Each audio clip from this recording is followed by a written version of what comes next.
Thank you so much to all the bros who subscribed, and if you want to become a bro as well, subscribe with the bell notification turned on and enjoy in the video. We can see an area between dimensions and Miss G traveling in it, thinking to herself that it's too dangerous and she needs to escape quickly. Then we see her regain consciousness while screaming in pain and remembering that she was just fighting with Helix and Yuan and that she barely managed to escape their attacks by teleporting twice, which would usually destroy her body, but luckily she's still in one piece. She then remembers her comrades, realizing that she doesn't know where they are right now, but after looking around the room, she also realizes that she doesn't know where she is right now. We then see another girl enter the room and tell Miss G that she is wounded badly and should stay still. After Miss G looks at this lady, she sees that this is actually an elf, and wonders what is an elf doing in Nokin region at a time like this. She then asks the elven girl what happened here, to which she responds by saying she saved Miss Lin, and tells her that she herself recently came to live in Nokin, but it was torturous to live here because of all the mana fluctuations going on, which is usually a huge pain for elves. But that wasn't even the strangest part of it all. But as she was walking home, an injured girl appeared in front of her while still unconscious. The elven girl thought that someone was hunting this beautiful girl, and since the elven girl lived close by, she carried Miss G to her house, both to help her, but also because she knew whoever was hunting Miss G would find the elven girl as well, since she lived close by. She then explains that it was better to avoid this kind of situation, and that it would be best for Miss G to relax now and not worry, since nobody can find her now, because elves are natural hunters, so this girl hid the traces left behind well. Miss G thanks the elven girl and asks her how long she was unconscious, and the elf tells her that it's been 5 hours since she brought Miss G to her home, but that judging by the freshness of her blood, she might have been unconscious for 1 more hour. Miss G then thinks that she's lucky she didn't lose her life during the last transportation, because while exhausted, the risk of dying while teleporting is extremely high. But no, it wasn't luck, Miss G thinks. It was because Mr. Lin, he made her more powerful both mentally and physically. We can see Mr. Lin sneezing in his library because somebody is talking about him. Miss G then thinks that even though the tainted blood healed her wounds, her body still needs more time to recover. But as soon as she recovers, she needs to finish the battle with Helix. But before that, she needs to learn more about this elven girl. Then the elven girl compliments Miss G's healing abilities and tells her that she is a remarkable hunter. Miss G thanks her and asks her what brings her to Nokin region, since there's not many elves living here. Then the elven girl introduces herself as Doris, an elf with a pure bloodline and a member of the Iris family, the most ancient and sacred family in the Azir region, and that she came to Nokin region in search of the lost glory of her family. She gets surprised after hearing this because she remembers the stories she used to read about the Iris family when she was little, because this was the most noble elven family in the world. The legend says that their kingdom was destroyed after King Candela went mad, and after that, some elves signed a contract with the witch to receive a new guardian, and that whenever they needed something from the witch in the future, they would ask her on the first night of May. Miss G remembers that they call these elves spirit animals blessed by the witch. Then Miss G asks Doris if she's here to find this witch, to which Doris replies with yes.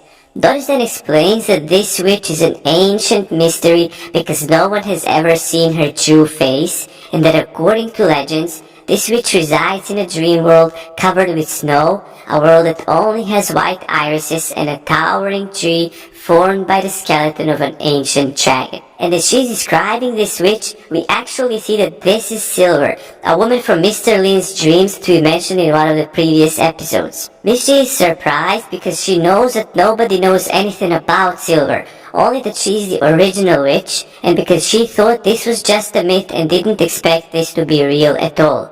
Then she tells Doris that there's no way this witch would live in a dream world in the Nokin region because the Truth Society's magical surveillance system covers the entire region. Doris says that she doesn't understand it either, but that the great sage said, "The great lady Silver, who can control snow, will descend from the dream world to the city of steel, Nokin, and care for the people favored by the stars." Miss G then asks Doris on how long she's planning to stay in Nokin because it's a dangerous place for an elf to live in, and tells Doris that she must have felt something wrong here. To which Doris responds by saying, "You mean this rain? It isn't a big deal." Miss G tells her that that's not what she's talking about, and then Miss G thinks that she meant that what's wrong here is that the spawn of the magic mirror has the power to manipulate minds of other people and can also create a powerful dream beast. But Miss G thinks it's best to keep this a secret from Doris for now. She then tells Doris that it would be for the best to lay low for a couple of days because it's dangerous outside. And Doris asks her why is she warning her, because Miss G is the one who is in more danger right now. Miss G explains that she is a hunter who hunts dream beasts and protects innocent people. Doris then gets really excited and tells Miss G she reminds her of predecessors and that this is exactly what being a hunter is all about. Miss G realizes that maybe Doris was also, and both of them get interrupted by the burning smell from the kitchen where the food Doris was cooking caught on fire. She then serves Miss G with a plate of fresh lamb soup, and after tasting it and seeing how delicious it is, Miss G slurps all of it immediately. Doris then asks Miss G if she can help her find Silver, at least by providing some clues. Miss G said she'd gladly help Doris, but that the current situation that she's in is dangerous, and thus she can't be of much help. But she instructs Doris to visit a guy named Mr. Lin, who works in a bookstore on 23rd Street. "He can definitely give you the answer you are looking for," Miss G says, without even realizing how right she is because Mr. Lin personally met with this witch in his dream last night. Now Doris asks about Mr. Lin, and Miss G says that he's a powerful individual she swore loyalty to, and that his power level is indescribable. Doris then asks Miss G why is Mr. Lin not in the mutant list of the Nokken region, since there is every single mutant who lives here on that list. Miss G says she understands Doris's concerns, but she has to trust Miss G because she's talking from her personal experiences. He's the reason why Miss G got more powerful, and we can see Mr. Lin sneeze again because somebody is talking about him again. How cute. As Doris admires Miss G's firm belief, Miss G tells Doris that Mr. Lin gave her all of this as she takes her shirt off. Doris gets surprised because she sees no wounds on Miss G, and she should have at least some because a couple of hours ago when Doris found her, Miss G was near death. Doris tells Miss G she believes her about Mr. Lin, and Miss G continues complimenting Mr. Lin, saying that the power he gave her was trivial for him. Doris then says that she'll definitely visit this bookstore after the rain stops and get to know more about this Mr. Lin. As Miss G is headed to the bathroom, she thinks that she needs to contact her comrades, but she also needs to rest to regain her strength as quickly as possible. While diving in a nice and hot bath, Miss G thinks how kind Doris is. Then we get to see Doris in her kitchen with an ominous face, thinking to herself that besides original witches, nobody is omniscient, and that if somebody claims he is a liar. And if their lack of skills causes their customers to be disappointed and retaliate, that is their own fault. Now as the page ends, we can see a mutilated body of a man and a goat in Doris's basement as she says, "Alright, I should deal with the food waste." Meaning that the soup that Miss G ate was not a fresh lamb soup, but a soup from this mutilated body. Gruesome. Now we go back to Mr. Helix, who's asking his subordinate about a spy who's gone missing, and the subordinate just says that they've confirmed that Hound Parker, the abnormal hunter, is indeed actually missing. Helix, getting visibly irritated, then asks about the location where Hound Parker went missing and about the news from the people of the Scarlet Cult, to which his subordinate just responds by saying they don't know. Helix quickly grabs this poor guy by the throat and lifts him up, his face completely angry and shaded as he asks, "What do you mean they don't know?" He gets furious and starts yelling at this guy, saying that this situation is really serious, to which this subordinate responds, while barely breathing, "These tracks have been erased completely. Not even magical forensics can deduce what's going on. That's why." Helix throws him on the ground, still yelling at him, ordering him to continue the investigation no matter how many of their people die. The main focus is to find her. He then asks about Charles and if he's better, and this subordinate finally with some good news answers that Charles has awoken since Yuan managed to preserve his corpse in perfect condition. Priest Murphy was able to revive Charles and even manipulate his memories, giving him memories that's suitable to their cause. Helig then grins because he finally got some good news. He then remembers that Rat Ryan reported a while ago that Charles was Old Wild's favorite disciple, and that's even the reason Yuan killed him after betraying Old Wild. Helix wonders about the reaction Old Wild will have after seeing his student return back from the dead, wanting to kill Old Wild because of the manipulated memories he have. Helix hopes that he will be able to provide the energy needed for hatching the spawn of the magic mirror. Now we see a man with a huge magical staff walking on snowy mountains towards the skeleton of a giant dragon. After reaching the skeleton, he starts yelling, saying, "My teacher, the most ancient king of words, the Black Emperor, the Dragon Tongue, the last descendant of the giants, Giant King Slater Augustus.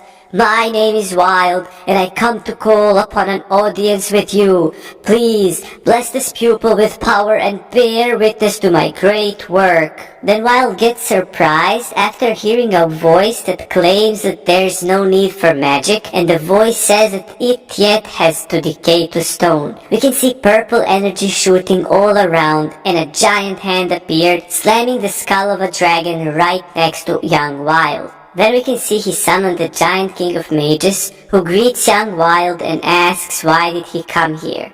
Wild then summons the gargoyle that we see he gives to Mr. Lin in the future and asks Giant Mage King to take a look. This Giant Mage King brings the tip of his finger next to the gargoyle and starts scanning it with his magic eye, and then complimenting young Wild for this work because this gargoyle is near perfect. The Giant Mage King then tells young Wild that his journey is done and that he successfully graduated. Young Wild is completely happy because from this moment forward he is an independent black mage. Young Wild says that this is a great honor and thanks the Giant Mage King. Mage King warns him to not forget his destiny and wishes him the best of luck as young Wild is leaving. Now we go back to present and see Old Wild remembering all of this, thinking to himself that he didn't quite understand these words, especially since he was ecstatic after graduating to an independent black mage. He remembers that he tried to act as a black mage in every way possible, being powerful and mysterious. But now when he thinks about it, he understands that it was that arrogance that led to that chain of events. Now Old Wild remembers a different event from his past, this time when he visited an orphanage to adopt a child. As the man working in the orphanage is speaking and thanking Old Wild for deciding to adopt, Old Wild points to a child sitting in a corner, sad and lonely, and then asks for the name of this kid. By the way, this kid looks exactly like that one frame of Levi from Attack on Titan when he was a skinny, hungry kid. Tell me down in the comments below if you know what I'm talking about. But anyway, back to the story. The caretaker at the orphanage explains that this boy arrived recently and still doesn't have a name. And just then, Old Wild approaches this boy and introduces himself. He also mentioned that he is a black mage and offers this boy two choices. Choice 1, stay here and die. Choice 2, come with Old Wild. Caretaker gets angry and the boy starts crying, saying that he doesn't want to die and begs Old Wild to take him away. Old Wild says he will take the boy, wrap his coat around him and tells him that from this day forward, he will be Old Wild's disciple. Then Old Wild gives him a name and tells him that his name is Charles.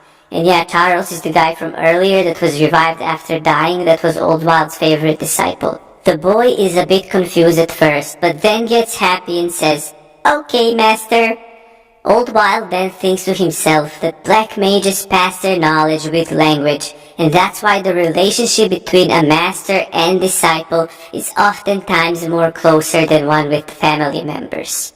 He also remembers that later on he took another disciple whose name was Yuan, and Old Wild remembers how he thought that protecting these two boys would be no problem for him because of how powerful Old Wild was. Then he remembers the moment Charles died, his body completely gone, only his right arm remaining. Old Wild found and killed off all the black mages who took Charles's life, but he never could find his body and soul, and without those two, it would never be possible to revive him. Old Wild thought he lost Charles forever. Then Old Wild gasps as he wakes up, and thinks to himself that it's rather unusual for him to dream about his teacher and disciple. Then wonders if his teacher, Giant Mage King, actually foresaw that Old Wild will receive Mr. Lin's help, and gift Mr. Lin with the gargoyle statue. He then regrets not having more wisdom to save Charles's life, but hopes that Charles is still maybe alive somewhere and that he managed to escape through cracks of the dream world. I can't dwell on the past, Old Wild thinks. It's pathetic.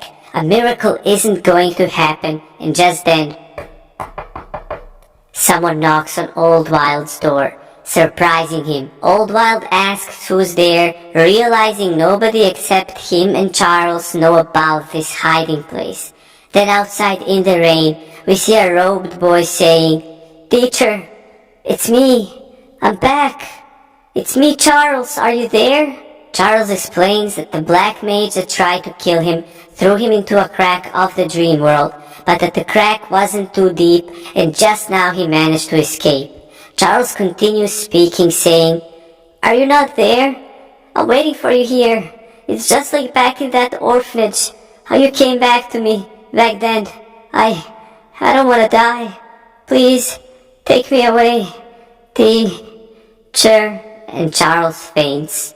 Old Wild opens the door, standing in disbelief as he looks at this boy and says, "Charles?" Now we go back to Mr. Lin in his bookshop, and he's checking his teeth, wondering what's wrong with him since he feels that something's not quite right, but he can't precisely understand what.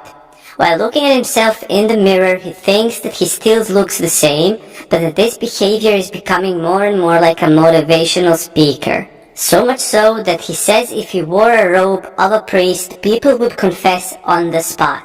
Maybe it's all because of the 8 new teeth that he has, he thinks, because in Buddhism, it is believed that Buddha possessed 32 marks that made him special, and one of those marks was that he had 40 teeth. And these teeth symbolize the soft way Buddha had while speaking to other people, and having 40 teeth is the symbol of a perfect man. But that's not possible, Mr. Lin thinks, because he's just a simple bookstore clerk. He can't be a perfect man like that. So yet again he thinks to himself that he will ask Inky, the demon that he made a pact with, because Mr. Lin's guess is that Inky caused him to have 40 teeth. Then we can hear a bell ringing and somebody knocking on the door, even though it's so early that Mr. Lin hasn't even opened his shop yet, plus the weather being as bad as it is. He wonders who would come at this early hour, and as he opens the door with a curious look on his face, he sees Old Wild soaking wet, looking a little bit sad as well. Old Wild apologizes for causing Mr. Lin troubles this early in the morning, and Mr. Lin asks him what's the matter and is there any problems because he came so early, saying that if Mr. Lin was still sleeping, Old Wild would have frozen outside waiting for him to wake up and open the bookstore. Mr. Lin also tells Old Wild he needs to be more careful at his age because he could get into an accident more easily as well. Then Mr. Lin thinks to himself that it's a bit strange that Old Wild is visiting him so often recently, and not because he's having problems with his research it seems. What could it be, Mr. Lin wonders. Maybe something urgent happened in his life. Mr. Lin then pours some hot tea for Old Wild and offers him a cup, saying let's first get a bit warm and then we'll speak. As Old Wild expresses gratitude, Mr. Lin realizes that Old Wild probably won't borrow any books today, so Mr. Lin decides to use this chance to build rapport with Old Wild and starts telling him a short story of the farmer and the snake. Old Wild says that he didn't hear the story before, and Mr. Lin says that even though it's a simple story, it's definitely a classic. He then begins the story. During a cold winter, a snake was frozen at the side of the road and was about to die. and it was then that a passing farmer found the frozen snake and out of pity put the snake close to his chest to warm it. And using the warmth of the farmer's heart, the snake is fully recovered, and the first thing it did was bite the farmer's chest out of instinct, and the farmer died soon after. The end. It's a simple fable, Mr. Lin comments, but it has a deeper philosophical meaning. So he asks Old Wild who is at fault in this story, the farmer or the snake? Because this story isn't about fairness, because even after the farmer helped the snake, he died in the end. So is his own ignorance a reason that he died, or was it the snake's cruelty? Old Wild gets completely surprised, thinking that Mr. Lin immediately realized why he came and told him this story as a warning. The lightning strikes outside while Old Wild says that neither were to blame. The farmer tried to be kind, and the snake just followed its instinct. Mr. Lin says that he thinks Old Wild's opinion is sensible and objective, but at the end, the point of view dictates who is at fault in this story. Because if you put yourself in the farmer's shoes, how would you feel then? Mr. Lin asks Old Wild.